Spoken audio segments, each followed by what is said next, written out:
Welcome to the Great Detectives of Old Time Radio. From Boise, Idaho, this is your host, Adam Graham. If you have a comment, email it to me, box13@greatdetectives.net. Follow us on Twitter at Radio Detectives and become one of our friends on Facebook, facebook.com/Radio Detectives. Well, before we do get started, I do want to encourage you, if you like a good mystery, pick up a copy of my detective novel, Slime Incorporated, which follows private investigator Cole Eustick as he investigates a case of murder and political shenanigans against the backdrop of the Idaho governor's race. The book is available for the Kindle, the Nook, the iBook, and as a paperback, and an audiobook is coming soon. And you can check out all my books at store.greatdetectives.net. Well, now it's time for today's episode of Nick Carter, the original air date, January 4th of 1948, and the title is The Case of the Devil's Left Eye. Yes,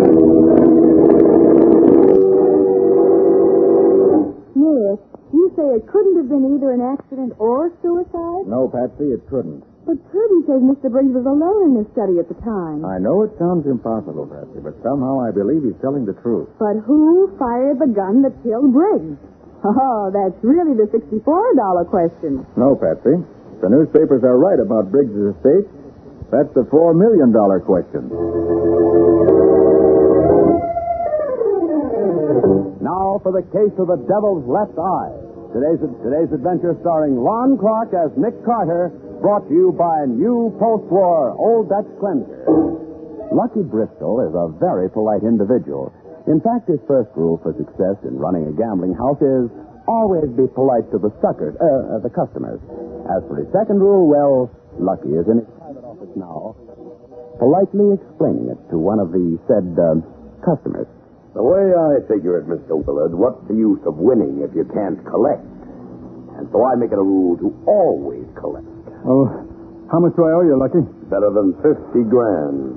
More than I ever let anybody gyp me out of. Well, you know, Lucky, those are gambling debts. Legally, you can't collect a cent on them. 100% correct, Mr. Willard. So when I run into a welcher, I have to use methods that aren't so legal. If you're threatening me... Why, I wouldn't harm a hair of your head, Mr. Willard. But you could meet up with an accident, couldn't you? What do you mean? Oh, a couple of broken legs, maybe. It could even be a fatal accident. In fact, I am willing to bet that's what it would be. Lucky, you gotta give me time. I'll be able to pay you every cent if you'll only wait. Wait.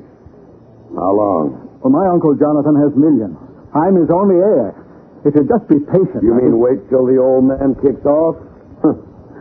He might outlive the two of us. But if anything happens to me, you'll never get your money. Yeah, that makes sense. Maybe it'd be better if your uncle met up with an accident, huh? You don't mean that... I don't mean anything. Why don't you ask the old boy to loan you the money? Well, I'll try, but... That's right. You try.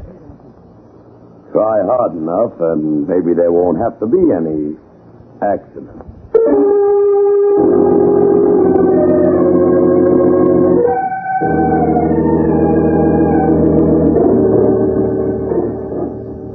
Well, Mr. Willard, it was over a week ago you said you were going to ask your uncle to loan you the money.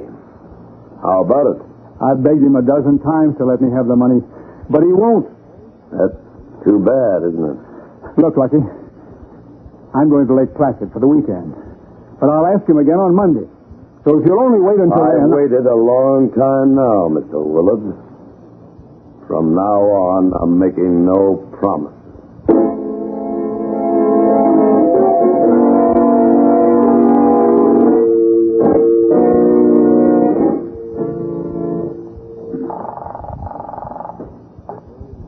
Mr. Jonathan Briggs' residence?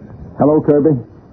I'd like to speak to my uncle. Oh, yes, Mr. Harry. Just a moment, sir. He's in the study. I'll put your call through to him there. Hello? Hello, Uncle Jonathan. This is Harry. Oh, I thought you were up at Lake Placid. That's where I'm calling from. I was worried about your cold. I don't believe it.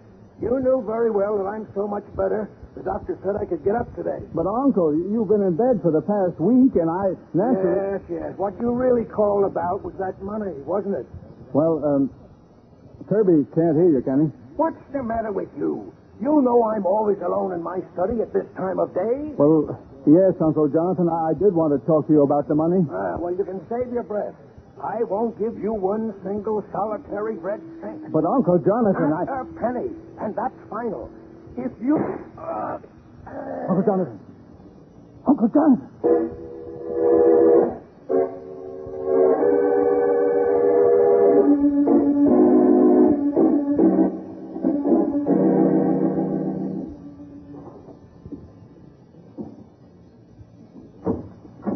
Yes, sir. I'm Nick Carter. This is my secretary, Miss Bowen. How do you do? Sergeant Matheson of the Homicide Squad asked me to come up here and take a look around. Oh, yes, sir. Won't you come in? Thank you. The study is this way, sir. You're Kirby, Mr. Briggs' houseman, aren't you? Yes, sir. It was I who found the body after the accident. This is Mr. Briggs' study. What? Why, it's like a room in a medieval castle. That's what it is, miss. Mr. Briggs bought the entire room from the owners of McLennan Castle in Scotland and brought it over to America piece by piece. Even the wall paneling? And that huge stained glass window across the room there? Everything, sir. How unusual to find a room like this in a big city apartment. Yes, miss. The city and town photographed it last year for their October issue. Oh, Nick. Look at this magnificent antique cabinet here by the door. Yes, that's a highboy, miss. And look at those old guns on the wall beside the highboy. Mr. Briggs collected antique firearms, miss. God. Here is the one that caused the accident. An old flintlock musket. Yes, sir. Well, it certainly is a clumsy-looking thing. Just about as deadly at close range as a sawed-off shotgun. Well, why do they call it a flintlock? Well, you see, Patsy, the hammer holds this bit of flint. Yes, I can see it. First you have to cock it, and then when the trigger is pulled, the hammer falls, and the flint strikes against this piece of steel here and causes a spark. Then what? See this little hollow here? Uh-huh. That's called a firing pan. Holds a small amount of powder. That powder was ignited by the spark, and that sets off the real charge inside the gun barrel, causing the gun to be fired. Well, if you have to go through all that preparation to make the gun shoot, how could it go off by accident? That's what Matty was wondering, and that's why he asked me to take a look. Suppose you tell me just what happened, Kirby. Well, sir, Mr. Briggs was in his study, as he always was at that time of day. Early this afternoon, wasn't it? Yes, sir. The clock had just struck 2:30 when Mr. Harry called from Lake Placid. He wanted to talk to his uncle, so I pushed the button for the buzzer in the study. And when I heard Mr. Briggs pick up the phone, I hung up. How long after that did you hear the shot? Not more than a minute or two, sir. I rushed in here and found Mr. Briggs in that chair behind the desk, dead. The gun was lying on the floor over there. On the floor, huh? Yes, sir. Kirby, are you sure there wasn't anyone else in the room with Mr. Briggs? Well, it couldn't possibly have been, sir. As you can see, there's no place to hide in here, and there's only one door. I was right outside, and no one could have got past me. Well, how about that stained glass window? Does it open onto a terrace? No, miss. Outside, there's a sheer drop of 23 stories. Oh. And it's the only window in the room, too. Yes, sir. Well, guess the next thing is to talk with Mr. Briggs' nephew. Oh, Mr. Harry hasn't arrived home from Lake Placid yet, sir. I expect him at 10 tomorrow morning. I see. All right, then, you can expect me at 11.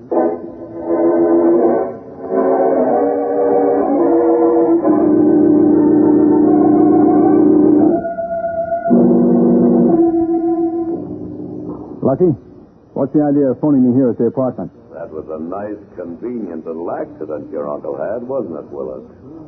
Convenient for both of us. Look, Lucky, I can't talk to you now.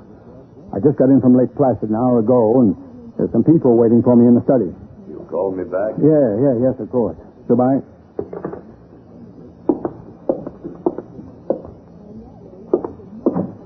I'm sorry to keep you waiting, Mr. Carter. I was in my workroom. Workroom? In an apartment like this? Well, I make a hobby of astronomy, and I have a little place fixed up where I can build my own telescope. Sounds very technical. Well, it is, rather. Of course, I can't grind my own lenses, but I have them made to my specifications and then do the rest of the work myself. Well, I suppose you want to know about Uncle Jonathan. Shall I leave, sir? No, that's all right, Kirby. Keep on with your work. Need any help with that ladder? Oh, no, thank you, sir. I can manage. I'm all through except cleaning the stained glass window. I'll do the outside first. The outside? My goodness, how do you get at it? Oh, it's very simple, miss. Mr. Briggs had the window mounted on a special frame so that it swings into the room. You see? Oh. Very neat arrangement. It's a beautiful window, Mr. Willard. I've always thought so. As you can see, it represents Satan being cast out of heaven. Well, Mr. Willard, about your uncle's accident. I'm afraid there isn't much I can tell you. I was talking to him by a long distance when I heard the shot. And then a moment later, Kirby picked up the phone and told me what happened. How do you think it happened? Well, it seems pretty obvious to me. The gun fell off the wall and was discharged by the jar when it hit the floor. You mean to say that a gun like that hung on the wall loaded? It never was loaded, as far as I know. That's the... You killed didn't pull his gun on you. Darn it, I forgot all about it. Better call him right now. There's a phone in the living room if you want to use it. Thanks. Better come along, Patsy, in case you want any of those figures you have for us. All right, Nick. Good gracious. Well, what's the matter, Kirby? Something wrong with the window? Yes, Mr. Harry. Something very odd. What is it, Kirby? Satan's left eye. It... Kirby, look out! What happened? It's Kirby. Oh, Nick, look at the ladder. It's half out the window. He lost his balance. I tried to grab him, but it was too late. He fell 23 stories down to the street.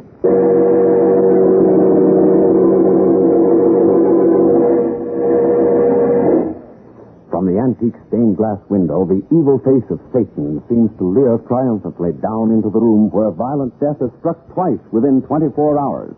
We'll see what happens in just a moment. With Nick Carter, brought to you by new post-war Old Dutch Cleanser. A room transplanted from a medieval Scottish castle to the tower apartment of a Manhattan skyscraper has been the scene of two apparently accidental deaths. 2 hours have passed since the second tragedy, and Nick and Patsy, on their way back to Nick's office, have stopped in front of a small shop. I never saw this place before. Giuseppe Serino, second-hand books and magazines. Giuseppe's quite a character. You'll like him. Oh? Ah, Nick. Come star, my friend. Hello. Long time I no see, eh? How are you, Giuseppe? Sta bene, grazie. Good. This is Giuseppe Sorino, Patsy. Giuseppe, Miss Bowen. I am very happy to meet you, Senorina. Hello, Giuseppe. Giuseppe used to be in vaudeville. Oh? See.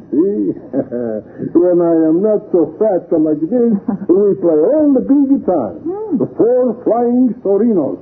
Tumblers extraordinaire. Oh. Giuseppe, I wonder if you have a copy of City and Town for October of last year. Sure. Back this way. We got them all. All right. Is that the issue of City and Town that truly say contain a picture of the Briggs study? Mm-hmm. How's business, Giuseppe? She's no good. Everybody, she's got too much money. Can afford the new magazine. No one's old magazine. Well, if you'd like to pick up some extra cash, I've got a job for you. Oh, no, I take. Fine. October 1946 you are, eh? Yes, that's right. Here she is. Almost like a new. That's it, Giuseppe. Thanks. Is the picture there, Nick? Just a minute. Oh, yes. Here it is. In color, too. Oh, the stained glass window certainly shows up well. Yes, and here's what I was looking for. What? The gun.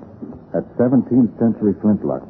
I knew it couldn't have fallen from the wall beside the highboy and landed where it did. Why, it's on the highboy in the picture. And I'll bet that's where it was when it killed Jonathan Briggs. Yeah, but even if it was there, Nick, that doesn't explain how it could go off by itself. No, you're right there. But it may prove that Willard was lying about where the gun was.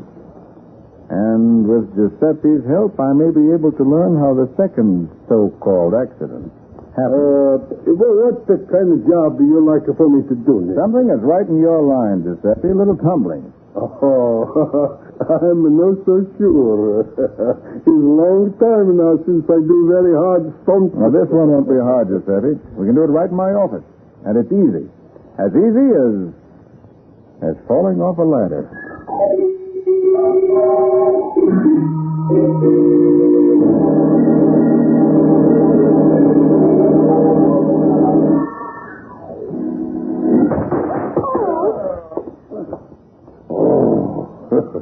He's a hard worker for fat men like me. Oh, Nick. You've made him fall off that ladder a dozen times. First you have him lean to the left until he gets off his balance. Then you have him lean to the right. Yes, and every time he and the ladder fall in opposite directions. Huh? What do you mean? Well, Patsy, if Kirby had been leaning away from the window opening, he'd have fallen inside the room. And the ladder would have fallen across the sill the way we found it. But Kirby didn't fall inside. He fell outside. Then he wasn't leaning away from the opening. If he'd been leaning toward the opening, he would have fallen outside, and the ladder would have fallen inside the room. But why? That's what Giuseppe's been proving for me. When you fall off a ladder, your feet instinctively push it away from you in the opposite direction. But suppose it happened this way. You're not hurt, are you, Giuseppe? No. But what's the big idea? Push the ladder when I'm in no look. Sorry, Giuseppe. I had to prove my point. You see, Patsy?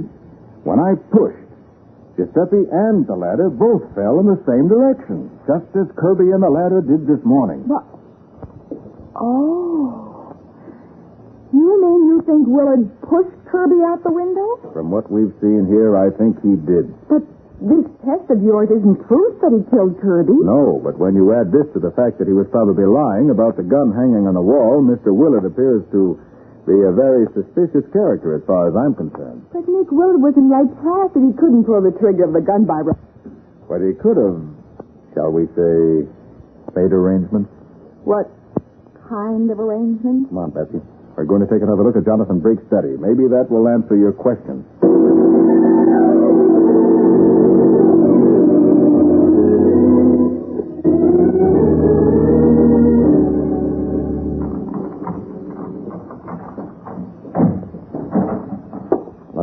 The police sealed his room up right after Kirby was killed. If there's any evidence here, nobody's had a chance to destroy it. Mm-hmm. Even the stepladder's still here. Fortunately for us. I need that to get where I'm going. To get where you're going? Yep. Where's that? I want to take a look at the top of the highway. There. Be careful that you don't fall, Nick. I won't.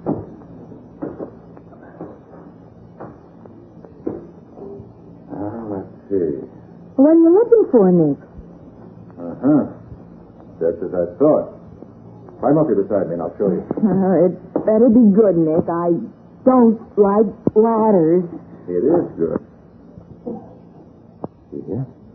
Oh, what a shame. That beautiful finish is all scratched up. Yes. That must be where the gun rested. And here's a dent in the wood paneling near where the butt of the gun must have been. Meaning what? When the gun went off, the recoil threw it back against the wall where the dent is.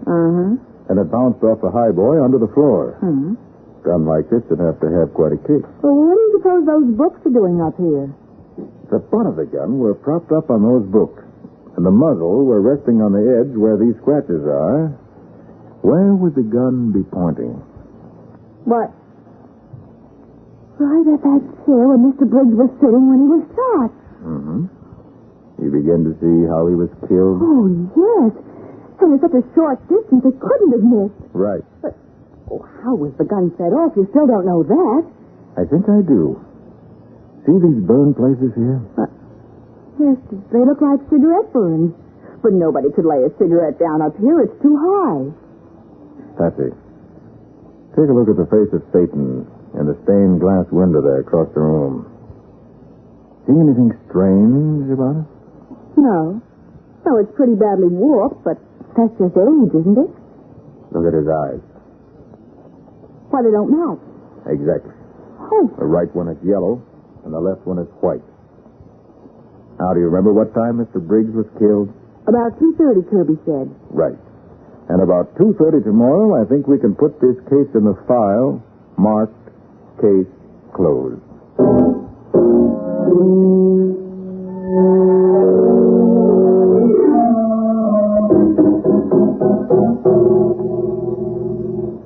Why did you insist on my meeting you here in the study at this time, Mr. Carter? I had an appointment for 2 o'clock with a friend. This is more important, Willard. Sit there behind the desk, please. All right, but what is this all about? Now, everything is just the way it was 2 days ago. You're sitting where your uncle was when he was shot. And the gun is back on the highboy, loaded and primed. What? On the highboy, Willard. Not on the wall where you said it was. And it's pointed directly at the chair where you sit. Oh, I'm getting out of here. Sit back in that chair. But the gun, if it should go off. To kill you, just as it did your uncle. But there's no flint in the hammer this time, so it can't possibly go off. Can it, Willard? I won't stay here. You'll stay in that chair if I have to hold you there. What time is it, Patsy? 2:29. Carter, let me out of here. In a minute or two, it'll be too late. You're in no danger, Willard. The gun can't go off by itself. Or can it? For the love of heaven, look at Satan's left eye. In a few seconds. So you know about that left eye. You put it there, didn't you? Well, And you phoned your uncle at exactly 2:31 the next day to be sure he'd be sitting in that chair at the right time, didn't you? I don't know what you mean. You'd better know what I mean if you want to get out of that chair, and you better talk fast. Yes, I did it, but... How about Kirby? He noticed the eye. I had to do something quick before he had a chance to tell you. So you pushed him through the open window. Carter, let me out of this chair. It's after 2:30 now. Oh, don't worry. The gun isn't loaded. Isn't loaded? Now that we have the truth from you, nothing's going to happen. That's where you're wrong, my friend. Lucky. Things are going to happen right now. Don't move, Carter. This gun of mine doesn't have to wait for the sun.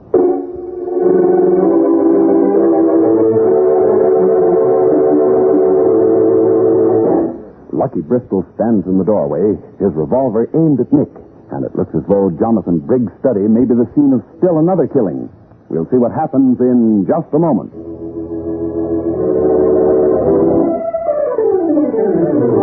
Now for the conclusion of the case of the Devil's Left Eye.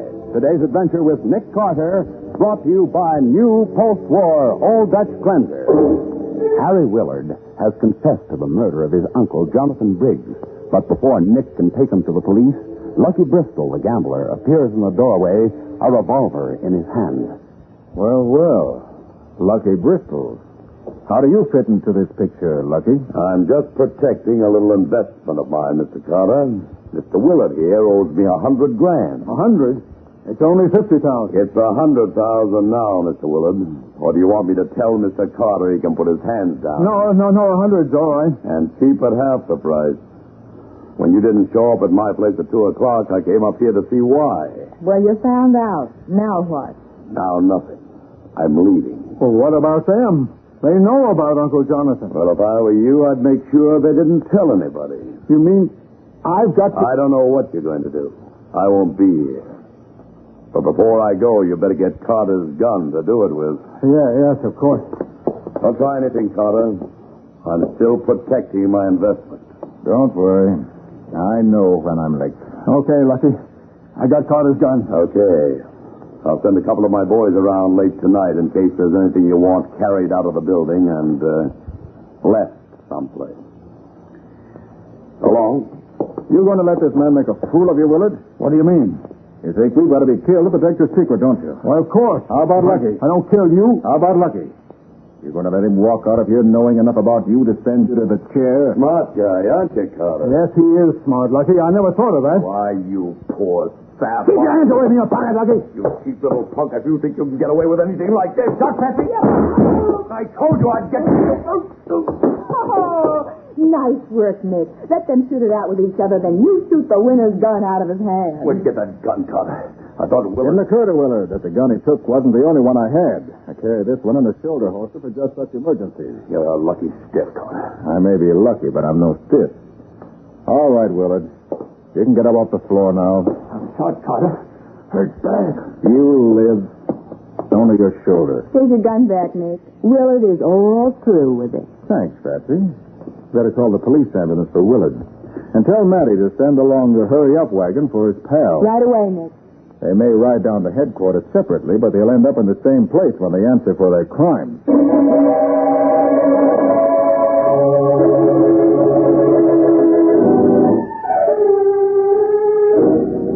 Nick, when are you going to explain what's been going on? I don't understand it at all. I didn't want to try to explain until I could show you a little experiment. Huh? Patsy, when you were a little girl, didn't you ever set a piece of paper on fire by focusing the sun's rays on it with a magnifying glass? Sure, all kids do that. So what? So you can set off gunpowder the same way. And that's just what Willard did. Go on, I'm listening. Willard replaced Satan's left eye in the stained glass window with a special lens he'd had made. A lens that would focus the sun's rays right on the powder in the firing pan of the old flintlock. He fired the gun that way? Well, I'll be darned. It was the charged spots on the top of the highboy that gave him away. You see, he had to experiment for several days at the same time in the afternoon to be sure that he had the lens set in the window at exactly the right angle. Golly, that must have been pretty complicated.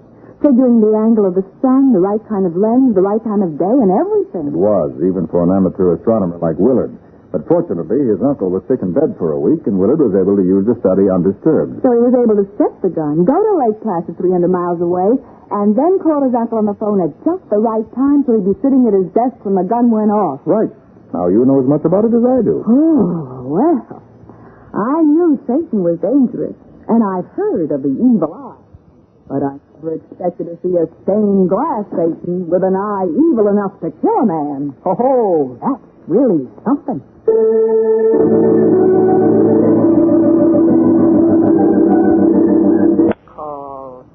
Welcome back. I give credit to Nick Carter for this.